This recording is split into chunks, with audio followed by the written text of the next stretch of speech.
Hello and welcome to Mixologist, the place thingy on the internet where stuck shafts become free from their bondage.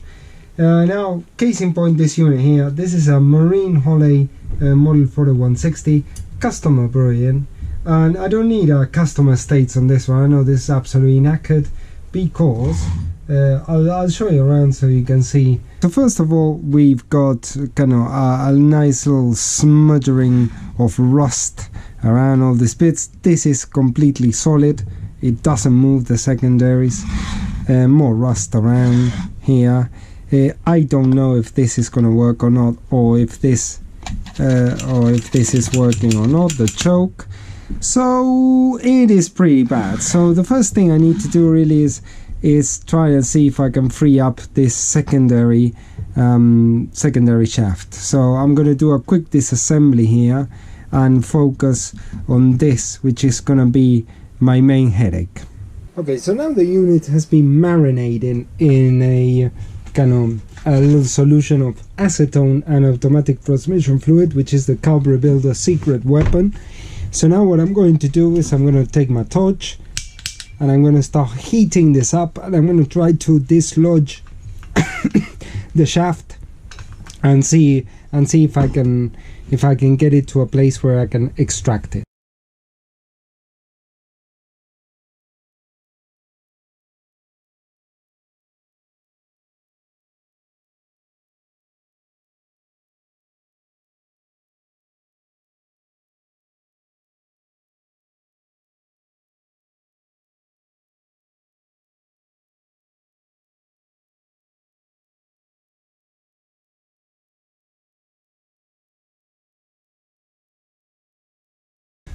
Okay, so it's time now for some updates on where we're at with this marine unit.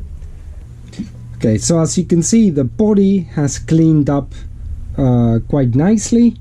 The fuel bolts also are now clean.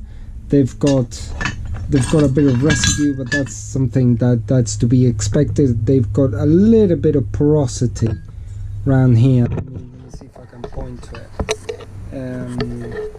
Right here in the base of the bowl, but actually that's okay. The fuel bowl is cleaning itself, and the porosity doesn't extend as far as to the bottom, so that's okay.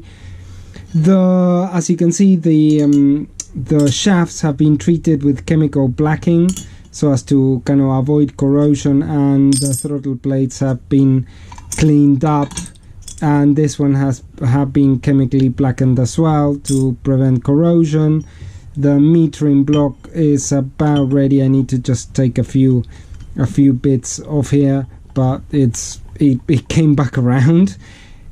So now it's time for me to start making the final preparations. Assemble the base plate first of all, then assemble the fuel bowls, metering block, and just start putting this unit kind of back together so it comes back to life.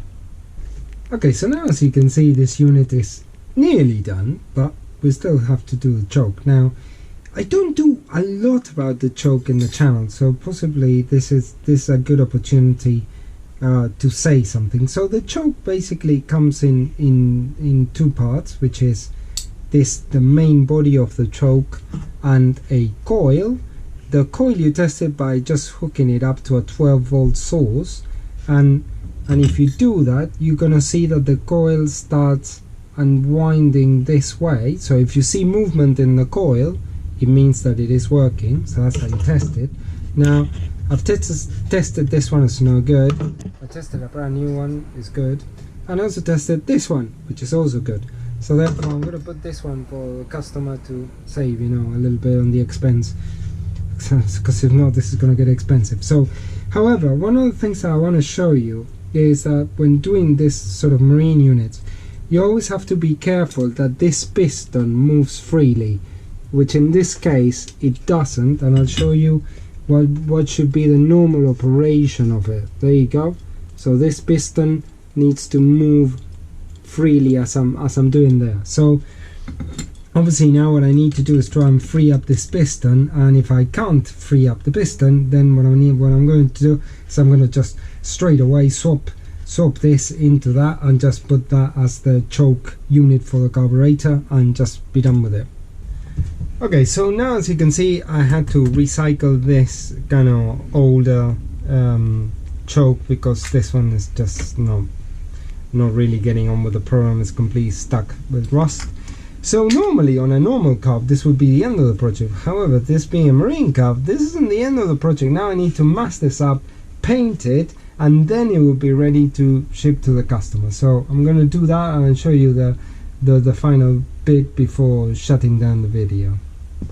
Okay, so this brings us to the end of this episode. As you can see, this carb has been, I mean, the only thing a bit goofy is that this red paint here that remained from the other iteration of the choke, but you know, this is what it is. And one thing that I've said before in the channel, which is that the reason that marine carbs are painted is primarily for the protection from corrosion from the elements, not necessarily to look good, although I have to say this carb does look very good. But that's not necessarily the aim of it.